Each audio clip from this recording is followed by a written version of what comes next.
It's not just about mastering technology. It's not just about brand or messaging. It's not just about making more money. It's about showing up in a big way so your people can find you. This is about bringing your most wild and authentic self into the hustle and grind. Welcome to Tactical Magic, a business strategies podcast for the warrior goddess entrepreneur.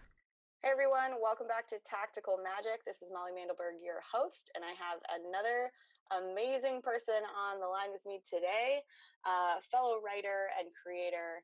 Johnnie Mazzocco is a writer, book coach, and speaker, aka word witch, book diviner, and story alchemist. She's the creator of the Bring Your Book to Life program and the Writing Through Your Body method. Her passion and purpose in life is to heal the world through story, whether it's the stories she writes and tells or the stories she helps others write and tell. When Johnnie isn't out hiking to a waterfall, snowshoeing the beautiful Oregon backcountry, or dancing, she's home reading, pouring herself into her business, and binging TV shows and movies with Iris, her feline familiar, by her side. Welcome to the show, Johnnie. Thank you so much. Happy to be here. Yeah, I just want to acknowledge you because we met at a networking event I think about a month ago, and you, in the networking group, we were challenged to do something bold and take imperfect action for our business. And you immediately walked over to me and told me you wanted to be on my podcast. And I just felt like that was, number one, so amazingly audacious. And number two, something that people should know. It can be as simple as that. Reaching for more and getting your message out to the world and doing the imperfect action over perfect inaction thing can be as simple as just walking up to someone and saying, hey, I want to do something with you. I want to work with you or collaborate with you. And I just love that you did that. And I wanted people to know that that's possible. I think we overcomplicate life sometimes, and it can be as simple as just asking for what you freaking want. So I really respect that about you, and I'm glad to have you on the show today. So welcome. Thank you so much. Yeah. Yeah. And tell us a little bit more about, I mean, it's hard to say how you became a writer. I think most of us are born writers, but how did you get into the business of helping people bring their books to life? And, what lights you up about that? Yeah. Well, yeah, you're right. I can say I've been writing all my life. I mean, when I was a little girl, I would sit in my room. I much rather preferred sitting in my bedroom and writing stories than going outside. And I used to write little books or I would write plays or stories of some kind that I would take to school and turn them into plays, I guess. I would cast people and direct them, and we would do a little play during recess. And so I've always been fascinated with story, started reading at a very, very young age, and just have always really had story in my blood, I guess. And always had this fantasy when I was a kid that I would grow up to be a writer and a teacher.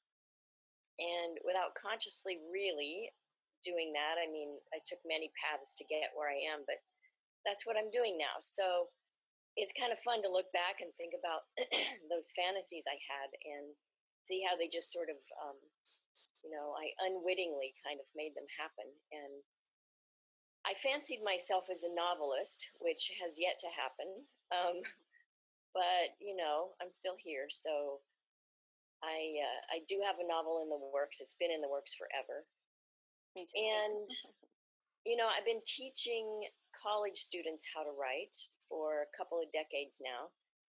And that is one thing that really lights me up. I love the process of helping people get words on the page in any kind of form. And there's a lot of fear around doing that, I found, with people. And so I get a lot of satisfaction out of helping people get beyond those fears or there's doubts.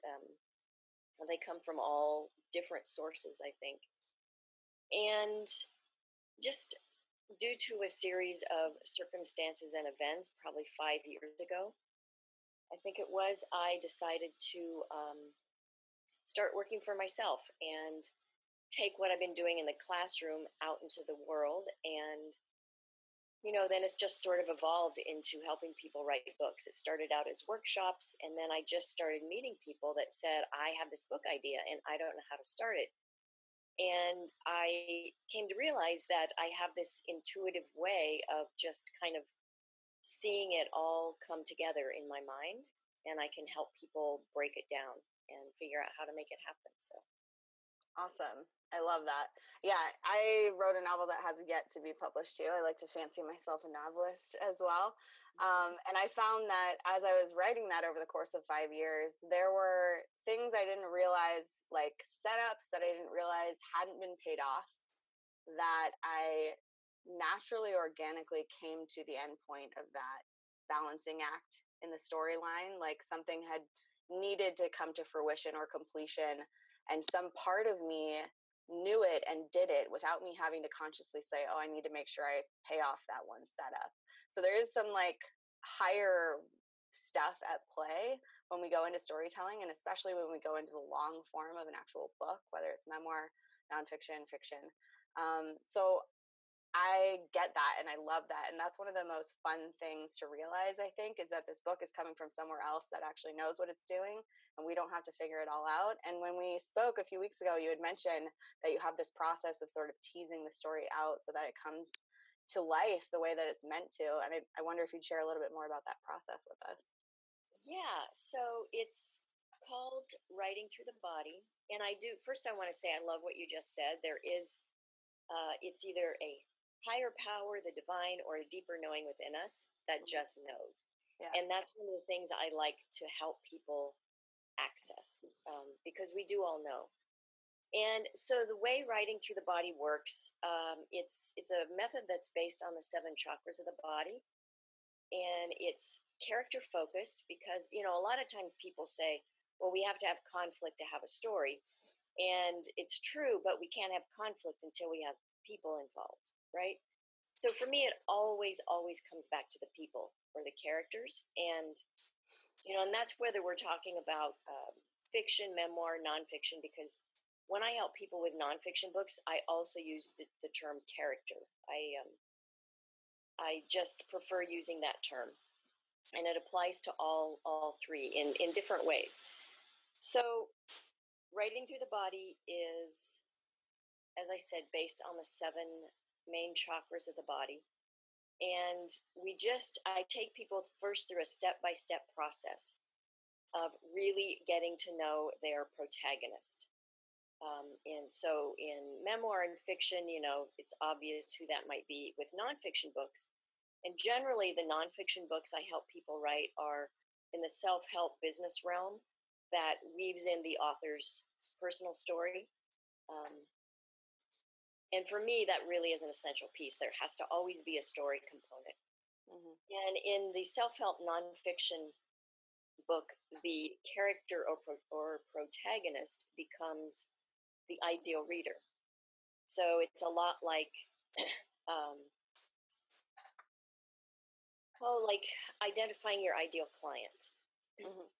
And so I take people through that process. And so that's the first step when I work with anyone.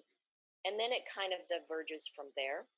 But I think basically the way Writing Through the Body can be described is if you can envision a Venn diagram, and in the top left circle is the esoteric.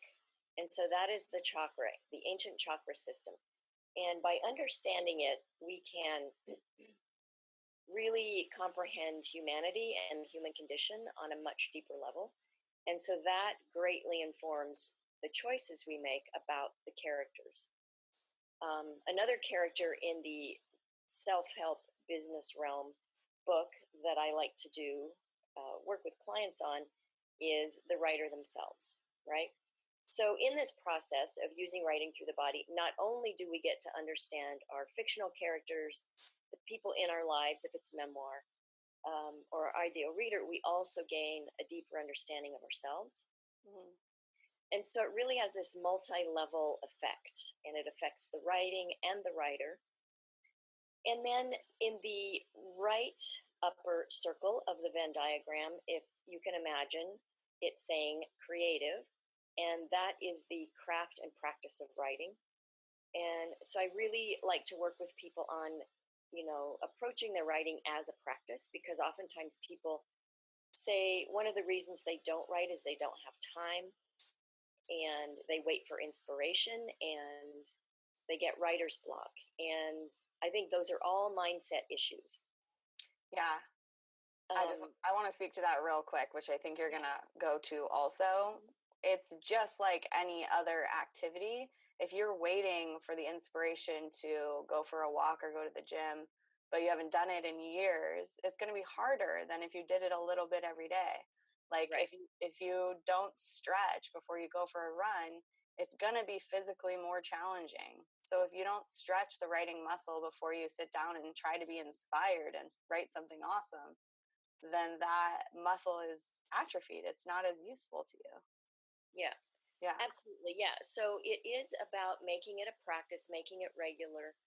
And for me right now, to be honest, I can only write. I write other days a week than this one day, but Fridays are my deemed writing days, and I don't let anything else.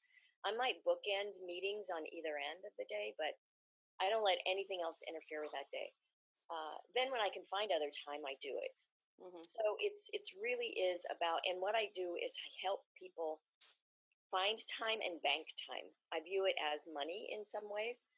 So there are ways to find time all throughout our days and, conflate things and sandwich them together so that we can actually find more time. And, the idea of having writer's block, I don't get it and I don't believe in it. And, I think sometimes people think I'm being insensitive when I say that it's not a real thing, but, and I've just always been able to sit down and write when I wanted to. And I'm really grateful for that. I understand. I do think people get stuck, but I don't think writer's block is a thing. I think there are other things in their way. And I think it's Seth Godin that says there is no such thing. Like there's no other profession that has a block, like a plumber's block, whatever. And, we wouldn't want to even imagine that our doctor might have doctor's block or surgery block, right? If Right. we were on the table. So it almost is this thing. I think it's kind of a negative romanticization about writing. About the struggle of it. Yeah, the emotional Yeah. turmoil of it. And I feel like inspiration is deeply woven into that. I think a lot of people think, the angels sing and something is bestowed upon you and then you can write. And it's just not that way. I mean, it's just like you said, any other activity. You have to work the muscle and make the time to do it if you want to do it. And so for me, that is a part of writing through the body when I work with people is helping them, locate those places within them to open them up, which also helps with the practice and making it a regular thing in their life. And then another piece of that creative circle is the craft. And so once somebody starts getting enough on the page and things are really cooking, then, when it's the right time, because I don't want to interfere with somebody's forward movement, then we start talking about the craft of writing, right? So for fiction, that might be how to write a scene or how to write dialogue or that kind of thing. And then, if need be, I get down to kind of the nuts and bolts like syntax and all of that. So that's in that second circle. Then the bottom circle, I put the word academic on that because this is where I bring my academic training in. So I was trained in argumentation and rhetoric.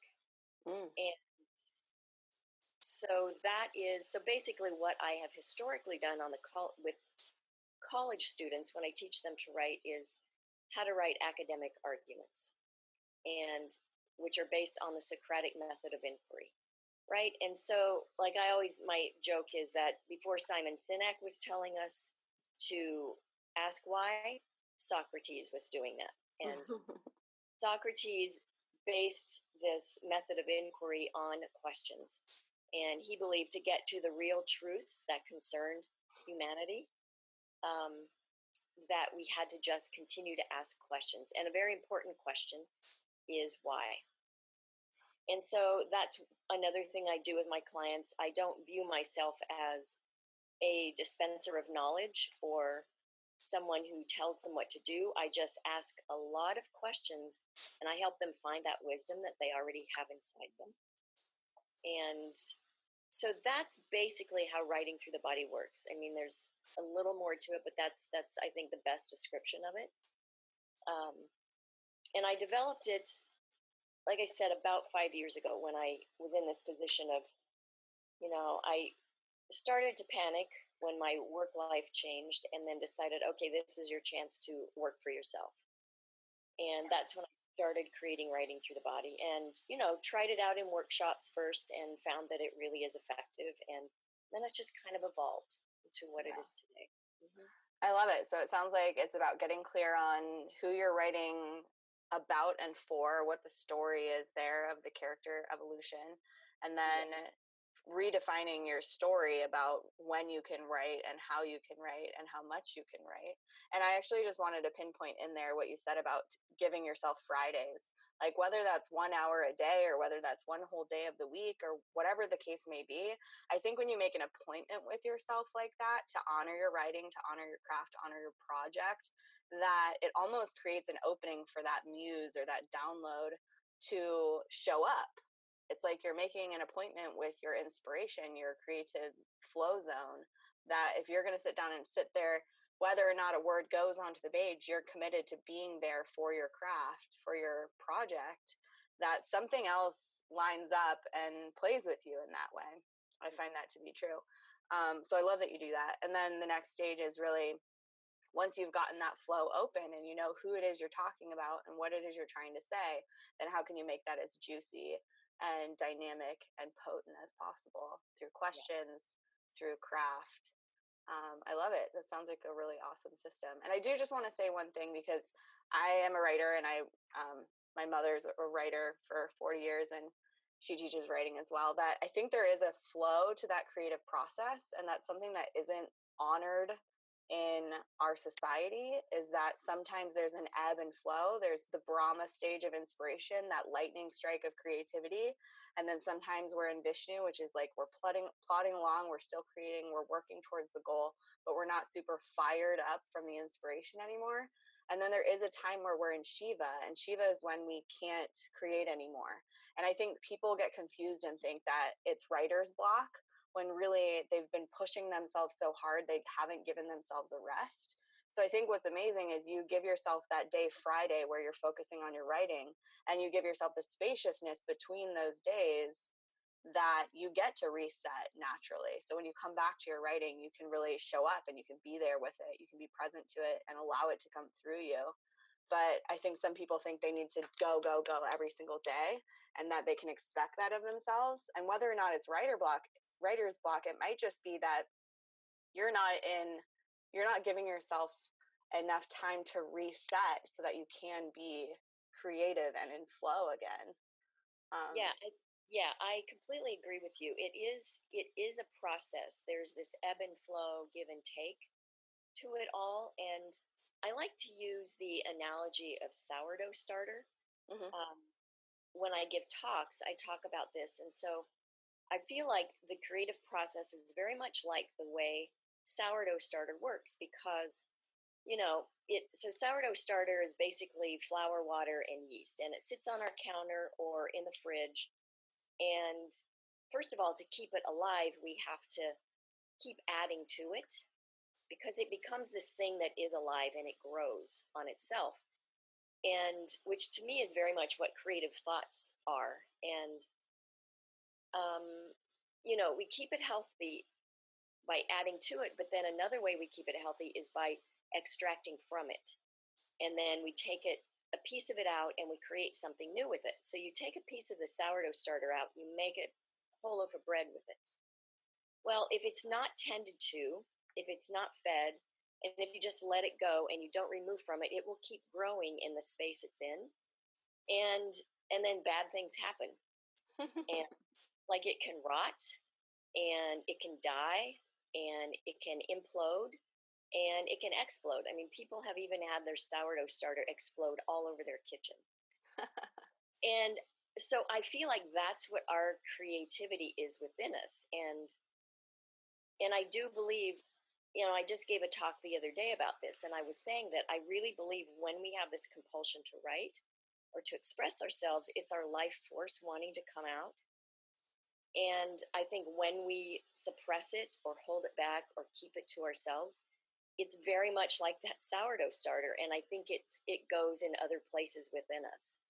Yeah. And I sincerely believe it can create illness. It can, on all levels, physical, mental, emotional, spiritual. And so I think, by honoring our life force and letting that come out in the way it wants to be expressed is, I always tell my clients this, that it's, in my mind, it's one of the greatest acts of self-love that we can express and show. And so I really do think that writing your book is an act of self-love and honoring your desire to create. So yeah, it is that flow, like you said. It's knowing that there is a flow to the creative process. And I discovered years ago that when I am writing and the flow is happening naturally, when I can trust that process, then I can trust life.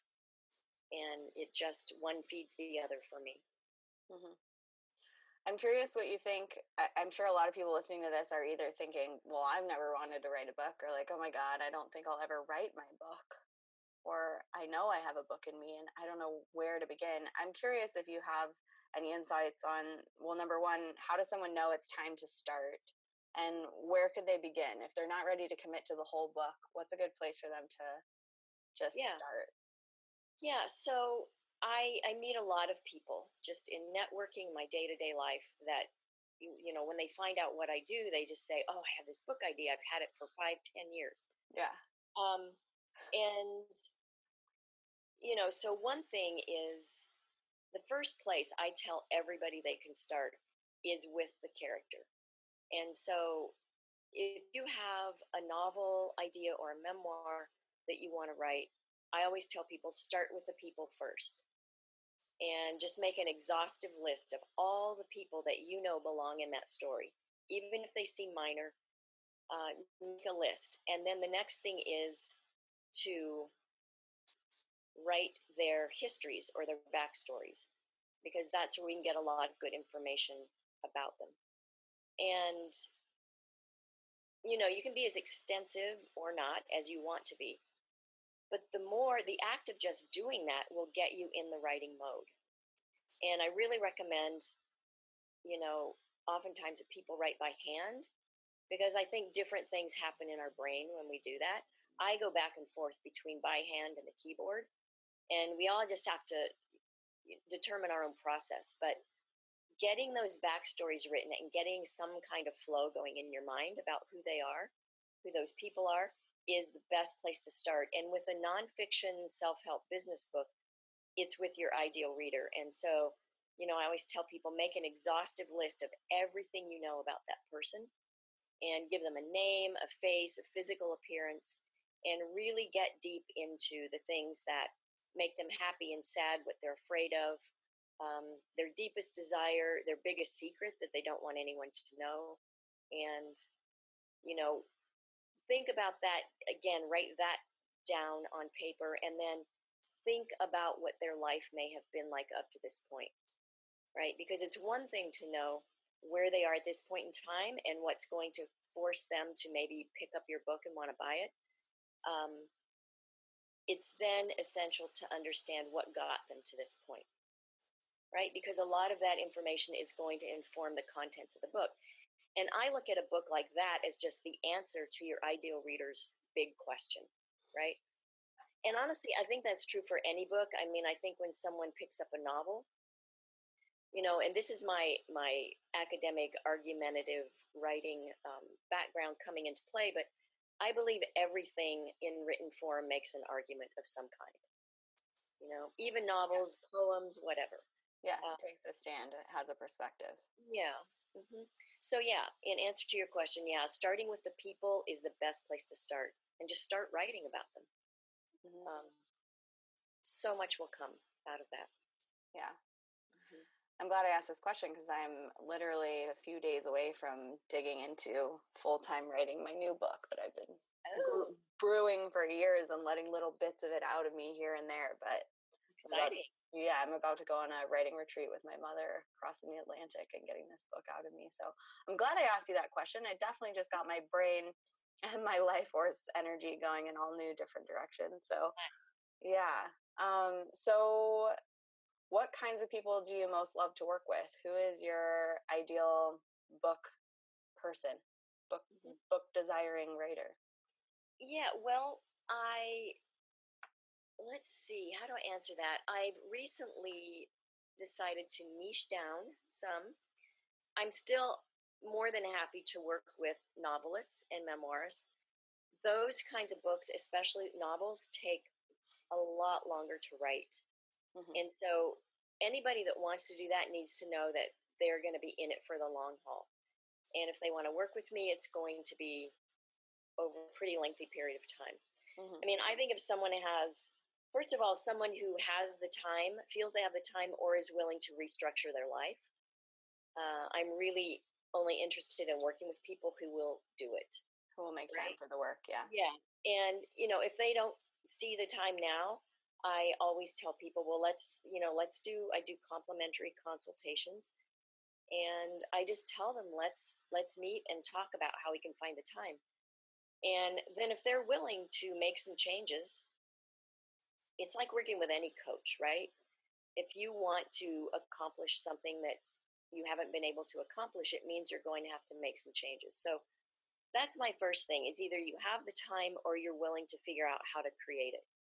And, I said I'm niching down some, and I'm really, just for sole marketing purposes, I'm really focusing on the solopreneur, the entrepreneur, business owner who has a method, process, or program that can be made into a book. Because, having a book these days, especially if you are a speaker, you want to be a speaker, or you want to position yourself as an influencer or an expert, having a book is kind of a necessity. So I'm really interested in working with those folks. And, that process, if somebody's very dedicated, they can get a book in 6 months. If they're very dedicated and they do what I ask them to do, they can get a book in 6 months. And so I'm really interested in helping people see that return on investment, that they make with their time and money. Do you recommend people self-publish? Are you helping them navigate the agent querying process? Like, how does that generally work once you've completed a project with someone? Yeah, well, it's something we talk about in the beginning, and oftentimes people just don't know. And I explain to them kind of I guess the differences between traditional and self. And oftentimes people don't know what they want to do. And so what I usually do is we get started and I just keep checking in with them. One of the big differences with going traditional is, like you said, finding an agent. Mm-hmm. And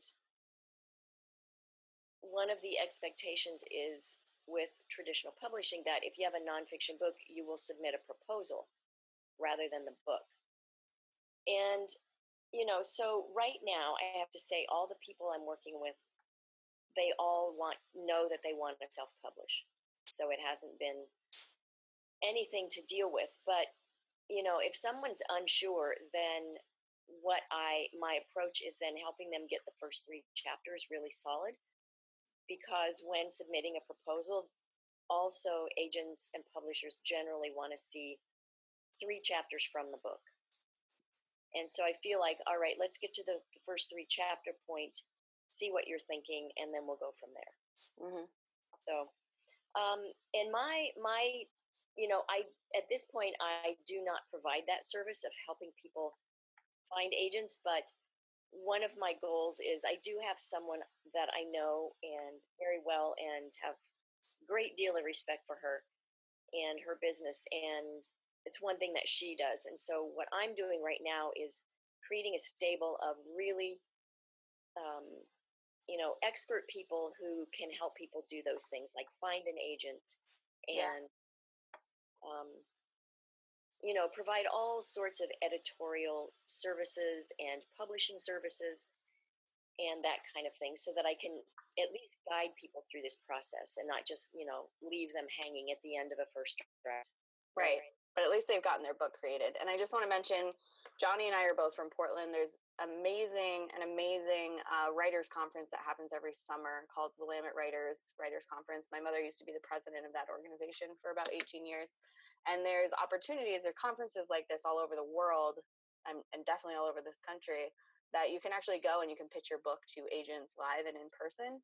That might not be the route for everyone. And I know that self-publishing is becoming more and more common and easy, and people are having, Amazon bestsellers like clockwork because of the way that they're launching their books and the systems that are available to people in this day and age. So there's lots of different ways to go about that. But number one is you have to have a project to sell and publish and create in the first place, unless you're going the nonfiction route, in which case you might choose to get an agent just off of proposal and then work on the book later. But I think what you're offering to people as to be this sort of fairy godmother, letting their magic come to life and come into the physical form, is something really, really amazing, and something that I personally have considered investing in myself, even though I feel like I'm a pretty confident writer and I write all the time as it is.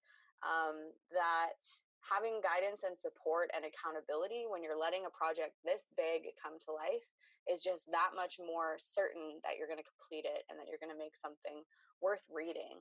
So I'm honoring you, Johnny, in creating this for people as a support system and as a methodology and as a way to let the light come to life.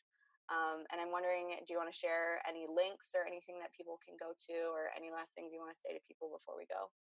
Yeah, first of all, yes. I want to say you used the word magic, and that's the thing that drew me to you and compelled me to come over and ask you to be on your podcast. Yeah, I love the name of your podcast, and magic is a word that I use a lot. And when I use the word magic, it's not about kind of fluffy fairy dust kind of magic. It's like the hard alchemy of turning metal into gold, right? Mm-hmm. And to me, that's what writing is. And that's what I love helping people do. And the links that come to mind right now are, so my website, it's johnniemazzocco.com, and it's spelled JohnnieMazzocco.com. And then you can look for me on Facebook, Instagram, Twitter, and LinkedIn. Just search my name and you'll find me. Awesome. And we will put the link to her website in the description of this podcast episode, so you can just click right over to it if you like. Awesome. Well, thank you so much for asking me to be on this podcast, Johnny. I feel like I've learned some things. I know that other people definitely will too. And I feel even more excited and inspired to go out and write my next book. So thank you for being here. And I hope you all got a lot out of this. Don't forget to click subscribe and like this episode. Leave a comment, rate, review if you are into it. And we'll talk to you again soon. Bye. Thanks for tuning into Tactical Magic. To find out more, please visit our website, wildheartsriseup.com. Be sure to take a second and subscribe to the show, and come back next week for another edition of Tactical Magic.